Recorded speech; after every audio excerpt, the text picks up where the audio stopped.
Why is it that some people once gone leave a silence so loud it haunts the air? Their absence feels like a shadow still moving through the room.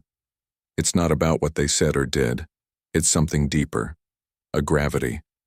A presence that imprints itself in the fabric of memory. The Stoics never spoke directly about making someone miss you. That was not their game. But they taught something far more profound. How to live in such a way that your absence becomes unforgettable. Not because you chased attention, but because your life, your discipline, your clarity, your serenity, becomes a rare fragrance in a world of noise. When that disappears, it's felt. Epictetus said, "If you wish to be loved, love what is truly lovable in yourself first." And what is lovable? Integrity. Calm strength. The kind of soul that doesn't waver at the whims of desire. That's what people miss. Not desperation, but groundedness. Imagine your presence as a quiet flame in the corner of a room. You don't demand attention, but you give off warmth. Your light is constant. You are dependable. Not because you try to be seen, but because your inner fire doesn't flicker with every gust of emotion. That kind of energy lingers. That's what people search for when they feel cold in your absence. Marcus Aurelius once wrote that what is beautiful in itself does not need an audience. In a world starving for validation, becoming someone who no longer needs to be seen to feel worthy. That's magnetic. That's unforgettable. There's a trap, though. Many try to be missed by chasing relevance, through endless messages, loud performances, curated presence. But Stoicism teaches the opposite, the art of retreat, the grace of non-neediness, the elegance of restraint. Seneca reminded us that he who is everywhere is nowhere. To be missed, you must first allow your absence to be felt. That requires confidence. It requires patience. It requires a life so rich in meaning that it speaks even in silence. And here's the paradox. The more you detach from needing to be missed, the more unforgettable you become. In a world of sameness, being unforgettable isn't about being loud. It's about being different in a way that resonates with the soul. Most people live in reaction. They're shaped by trends, by opinions, by fleeting feelings. But the Stoic stands still in the center of the storm. And that stillness, that rare quality, becomes unforgettable. People don't miss what's common. They miss what's rare. They don't miss those who chase them, flatter them, or entertain them. They miss those who reflect something higher, something they can't find elsewhere. So how do you become that? You stop reacting. You stop begging for attention. You start building a life of such meaning, depth, and direction that even when you're not there, your essence remains. Seneca wrote, "It is not that we have a short time to live, but that we waste much of it." When you begin to live with intention, to guard your time, to refine your thoughts, to hold your energy sacred, you stop becoming easy to access. And what is not easily accessible becomes valuable. It's not arrogance. It's inner value. Think of yourself as a book that is only opened by those willing to sit in silence. Most people throw their stories at the world, hoping someone will care. The Stoic, however, preserves their story until it's asked for. And when it's revealed, it leaves an impression. The truth is, absence alone doesn't make people miss you. They must notice what they've lost. They must feel a contrast. That contrast only exists if you stood for something greater. A peaceful person in a chaotic world. A consistent soul in an inconsistent crowd. A person of silence in a generation of noise. Epictetus said, "Don't explain your philosophy, embody it." This is your invitation to become the kind of person whose absence is not just noticed, it's deeply felt. Not because you created a performance, but because you lived as proof that there's another way to be. Strong, but soft. Confident, but quiet. Present, but not needy. These qualities are disappearing, which is why they're missed when they vanish. Let people wonder what you're doing. Let them feel the mystery of your growth. Let them see, without needing to say, that you're no longer available to smallness.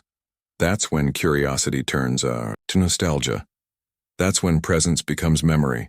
That's when people miss you. Not just the person, but the peace you brought. And the more peace you create within yourself, the more they'll feel the absence of that peace when you're gone.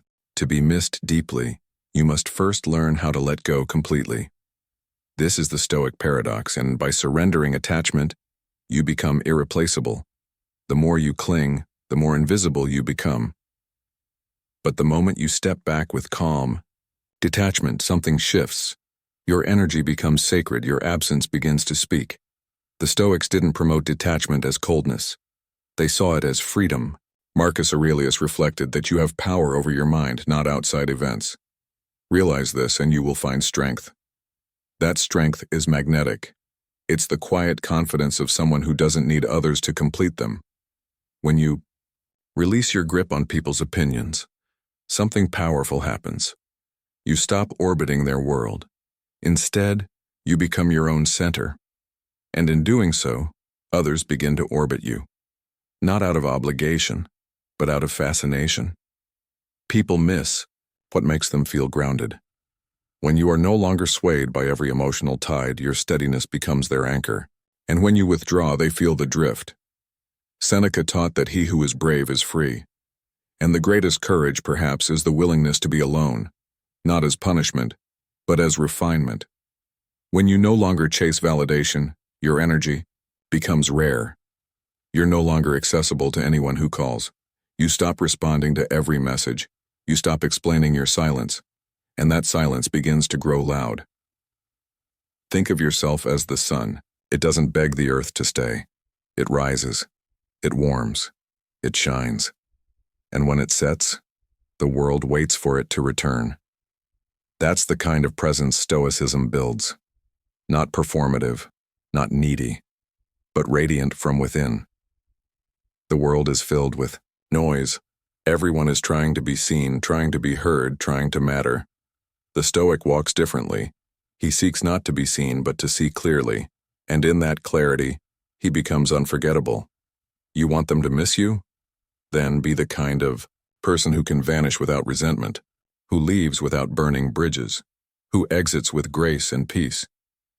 Because those who leave in anger are easily dismissed. But those who leave in silence, in calm, in strength, they leave echoes. Detachment isn't rejection. It's evolution. It's the decision to protect your peace above all, to no longer give away your presence to people who only noticed you when you shouted. The Stoic teaches through silence, and that silence becomes a mirror for others. Let them sit in your absence. Let them remember how they felt in your calm. Let your stillness echo louder than your presence ever did. There's a difference between being wanted and being needed. One fades, the other remains, and the bridge between the two is self-mastery. You are most missed when you are most in control of yourself. The Stoics saw the human soul as a citadel, an inner fortress, not immune to pain but unshaken by it. Epictetus taught that no man is free who is not master of himself. And from that mastery, presence gains weight. People may not understand what makes you different, but they'll feel it. It's the way you listen more than you speak, the way you respond rather than react, the way you walk into a room without needing it to notice you, and yet it does. Most people seek approval, applause, affection, but the Stoic seeks alignment, inner clarity, the kind that doesn't beg for attention because it already has its own. If you want to make them miss you, stop living in reaction to them. Live as if you are enough, because you are. The more you ground yourself in virtue, in clarity, in purpose, the more your life becomes something others want to be. Near. Not because you flatter them, not because you chase them, but because your energy becomes an antidote to their chaos. Self-mastery is quiet. It doesn't show off. It shows up. It shows up in your discipline, in your routines, in your calm when others panic. It shows in your ability to say no, to walk away, to pause when provoked, to remain kind when tested. Imagine a mountain surrounded by storms. It doesn't move. It doesn't roar. It stands. And in that silence, there's reverence. You don't need to post your progress. You don't need to prove your value. The right people will feel it. The wrong ones will lose access to it. Marcus Aurelius reminded himself daily, waste no more time arguing about what a good man should be. Be one. And when you live like that, when you become a presence so grounded, so real, so rare, your absence becomes a kind of question mark in the lives of others. Where did that stillness go? Why does it feel different now that they're not here? They won't miss your noise. They'll miss your essence, and your essence is built in silence. The greatest way to make someone miss you isn't to haunt them, it's to inspire them. Most people want attention. Few want to build something worth missing. The Stoic doesn't aim to be impressive. He aims to be whole, and wholeness is rare. Seneca wrote that a great mind becomes a great fortune. The more you pour into your own life, or your purpose, your learning, your vision, the more you raise the standard of what it means to be close to you. You become an experience, not a transaction. You become a presence, not a performance. So, build a life, a real one. Not just one that looks good in public, but one that feels aligned in private. Wake up early, practice stillness, master your craft, move your body, read deeply, rest with intention, speak less, mean more. Most people seek to be missed by making themselves louder. You will do the opposite. You'll become so whole that your silence says more than their noise ever could. Think of yourself as a city lit by your own lights. If someone leaves, they'll look back and see you shining still. If they return, you'll be there, not waiting but thriving. There is no revenge more elegant than peace. There is no echo louder than silence earned through discipline. Build a rhythm that heals you. Create joy that doesn't depend on anyone else. And when you're gone, people won't just miss the interactions, genau. They'll miss the feeling of being near someone so centered. Don't aim to be their addiction. Aim to be their awakening, and that requires you to be fully alive, not dependent, not desperate, not diminished by their absence. A person who is whole cannot be replaced. They can only be remembered.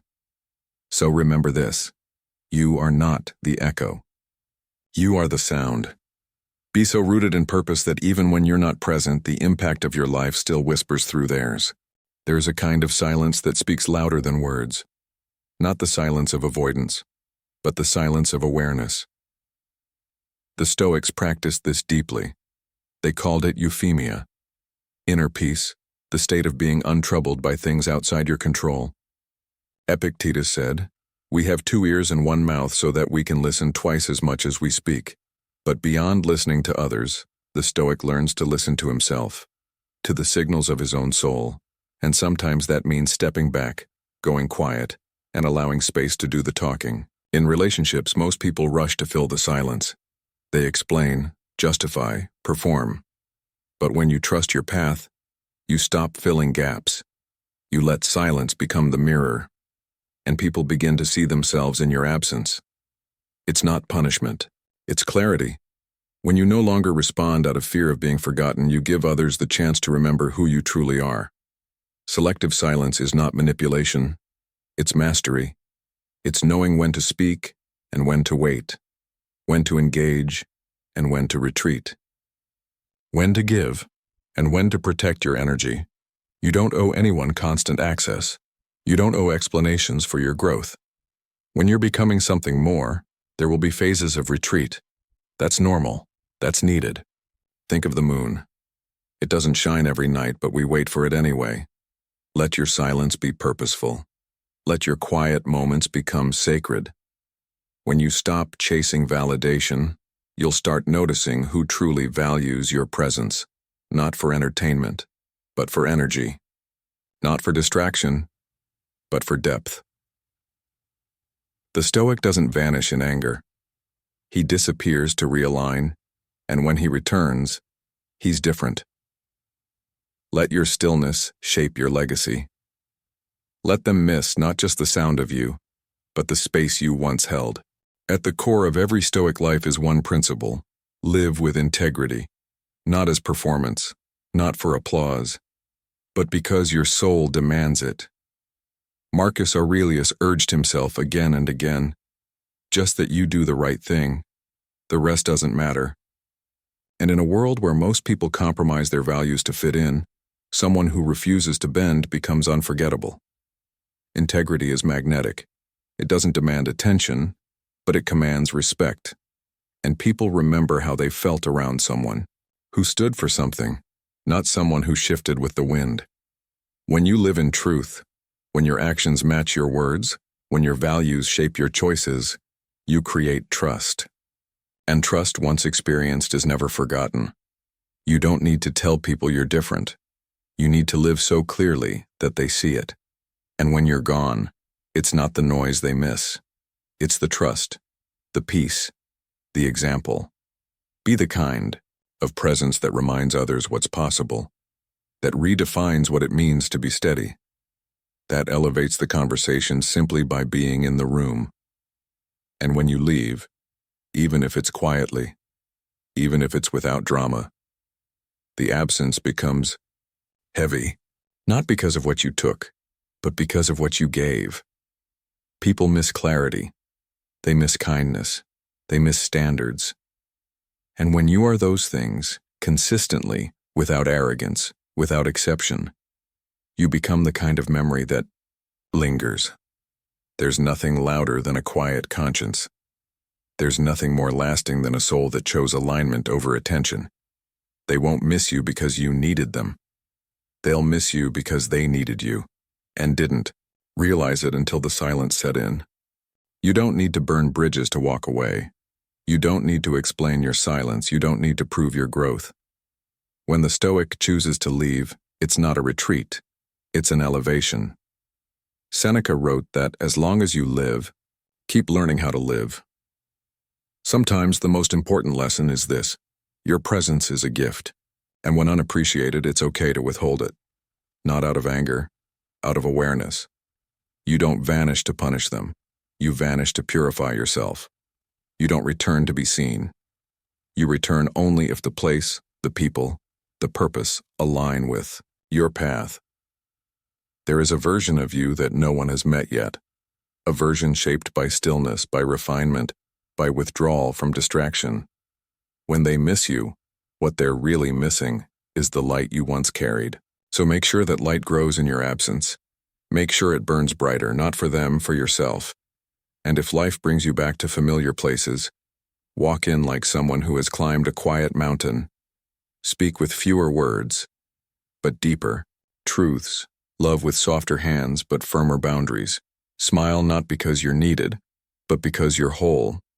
You are not here to chase memories. You are here to create meaning.